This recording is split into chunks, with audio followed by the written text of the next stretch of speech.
প্রিয় দেশবাসী, আসসালামু আলাইকুম। আমি আপনাদের পান্না ভাই বলছি আমেরিকা থেকে। আমি এই মুহূর্তে যে সম্বন্ধে কথা বলবো সেইটা হচ্ছে, আপনারা জানেন নিউ ইয়র্কে জাতিসংঘের বাৎসরিক সম্মেলন হচ্ছে। আমাদের দেশের প্রধান, সরকার প্রধান প্রফেসর ডক্টর ইউনূস সাহেব গত রাতে সেখানে গিয়েছেন। আমি আপনাদেরকে একটা কথা বলবো, প্রফেসর ডক্টর ইউনূস সাহেব গত রাতে গিয়েছেন অল্প অল্প অল্প কয়েকজন সঙ্গী নিয়ে। তার মধ্যে ৬ জন হচ্ছে রাজনীতির রাজনীতি করেন সেই নেতারা। ২ জন বিএনপি থেকে, ২ জন জামাত ইসলামী থেকে, ২ জন ছাত্র দলের থেকে। এছাড়া তিনি মাত্র কয়েকজন সঙ্গী নিয়ে গেছেন। এখন আপনারা মনে করে দেখুন, শেখ হাসিনা ২ বছর আগে, ৩ বছর আগে, ৪ বছর আগে, ৫ বছর আগে প্রতি বছর উনি যে নিউ ইয়র্কে গেছেন এই জাতিসংঘের সম্মেলনে, কিভাবে গিয়েছেন? একটা পুরো প্লেন নিয়ে গেছেন। বাংলাদেশের একটা পুরো প্লেন নিয়ে গেছেন। প্লেনটাকে কয়েকদিন নিউ ইয়র্কের এয়ারপোর্টে রেখেছেন। কয়েক কোটি টাকা শুধু প্লেনের পিছনেই খরচ করেছেন। প্রায় ৩০০ প্রায় ৩০০ সফর সঙ্গী নিয়ে গেছেন। কয়েকশ কোটি টাকা উনি খরচ করেছেন এই জাতিসংঘের সফরে যাওয়ার জন্য। আর প্রফেসর ডক্টর ইউনূস কিভাবে গেলেন? বাংলাদেশের কোনো প্লেন নিয়ে যান নাই। বাংলাদেশের কোনো প্লেন নিয়ে যান নাই। উনি এমিরাতের প্লেনে কয়েকটা সিট বুক করে তাতে গেছেন। তফাৎটা দেখেন, তফাৎটা দেখেন। শেখ হাসিনা কয়েকশ কোটি টাকা খরচ করেছে এই জাতিসংঘের সম্মেলনে যাওয়ার জন্য। আর আমাদের ইউনূস সাহেব কি করেছেন? ইউনূস সাহেব কমার্শিয়াল প্লেনে, আমরা যেরকম কমার্শিয়াল প্লেনে যাই তেমনি কমার্শিয়াল প্লেনে গিয়েছেন। মাত্র অল্প কয়েকজন সাথী নিয়ে, সঙ্গী নিয়ে, সরকারি কর্মচারী নিয়ে, কোনো আপনজন নিয়ে যান নাই। শেখ হাসিনা শেখ হাসিনা তার ১৪ গোষ্ঠী নিয়ে গেছে। তার ১৪ গোষ্ঠী নিয়ে গেছে। এই হচ্ছে তফাৎ।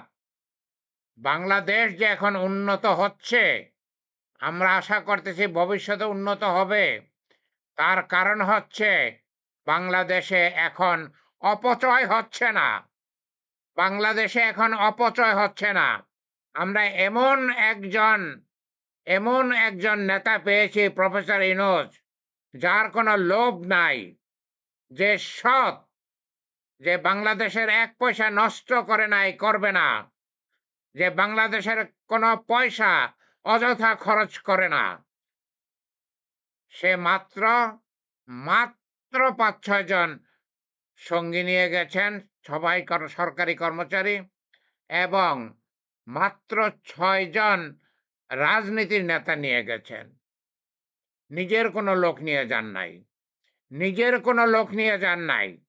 শেখ হাসিনা তার ১৪ গোষ্ঠী নিয়ে গেছে।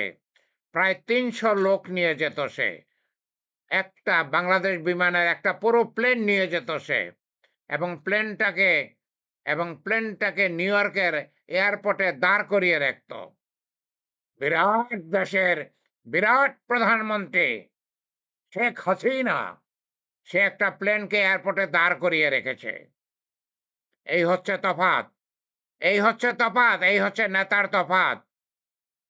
আমরা এত গরিব কেন হয়ে গিয়েছিলাম? গরিব হয়ে গিয়েছিলাম শেখ হাসিনার জন্য। গরিব হয়ে গিয়েছিলাম শেখ হাসিনার স্বৈর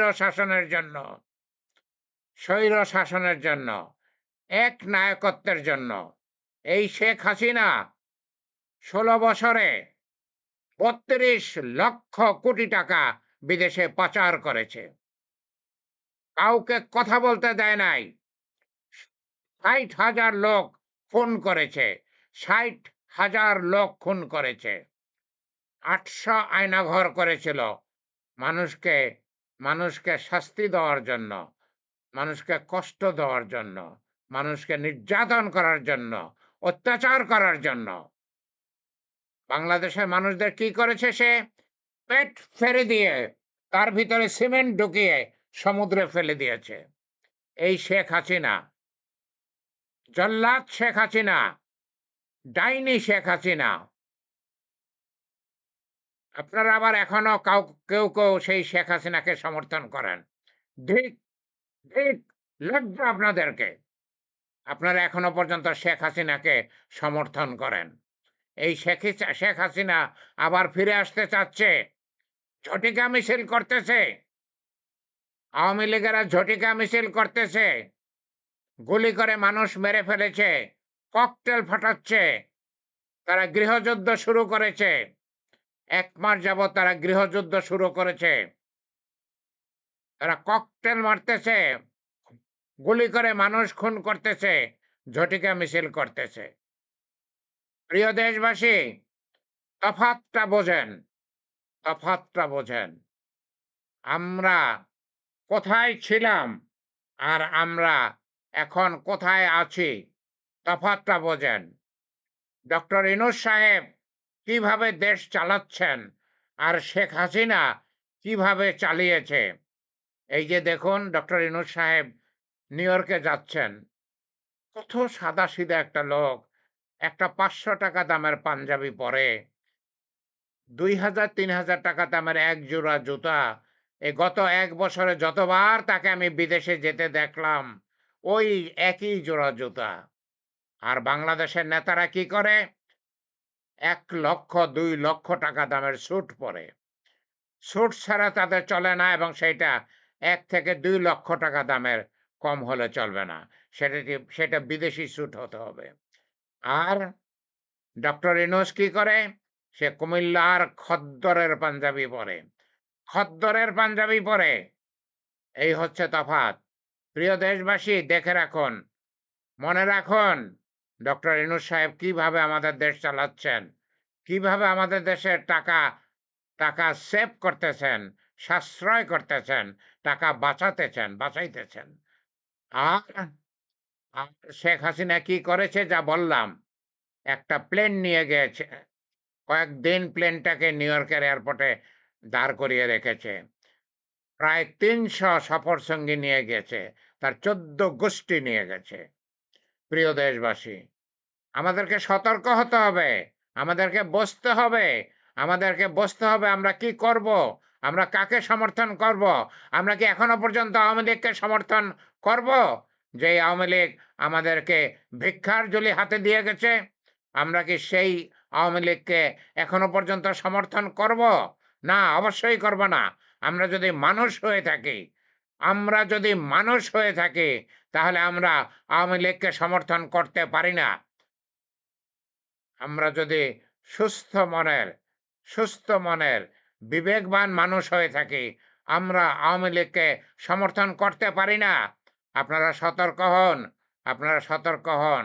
আওয়ামী লীগের ঝটিকা মিছিল আপনারা দেখবেন, ওদেরকে ধরে পুলিশের হাতে, সেনাবাহিনীর হাতে দেন।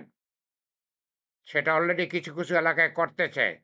আওয়ামী লীগ ঝটিকা মিছিল করেছে, স্থানীয় লোকজনেরা তাদেরকে ধরেছে এবং পুলিশে দিয়েছে। প্রিয় দেশবাসী, আমাদের কাজটুকু আমাদের করতে হবে। সরকার সব করে দেবে না। আমাদের যেটা কাজ সেটা আমাদের করতে হবে। সেটা সরকার করে দেবে না। কোনো সময়ও করে দেয় না। প্রিয় দেশবাসী, দয়া করে আমার চ্যানেলটা সাবস্ক্রাইব করবেন। আমি জানি না কেন আপনারা আমার চ্যানেল সাবস্ক্রাইব করেন না। আমার ভিউ তো ভালোই দেখি। ১,০০০ ভিউ হয়, ১৫০০ ভিউ হয়। কিন্তু আমি চ্যানেলে সাবস্ক্রিপশন দেখি না। আমার চ্যানেলে সাবস্ক্রিপশন নাই। দয়া করে চ্যানেলটা সাবস্ক্রাইব করবেন। মাত্র কয়েক সেকেন্ড সময় লাগে। এমন তো না যে কয়েক মিনিট সময় লাগে। আর আপনারা কি কোনো ভয় করতেছেন? কে চ্যানেল সাবস্ক্রাইব করলো, কে করলো না সেই হিসাব কেউ জানে না। আমি নিজেও জানি না।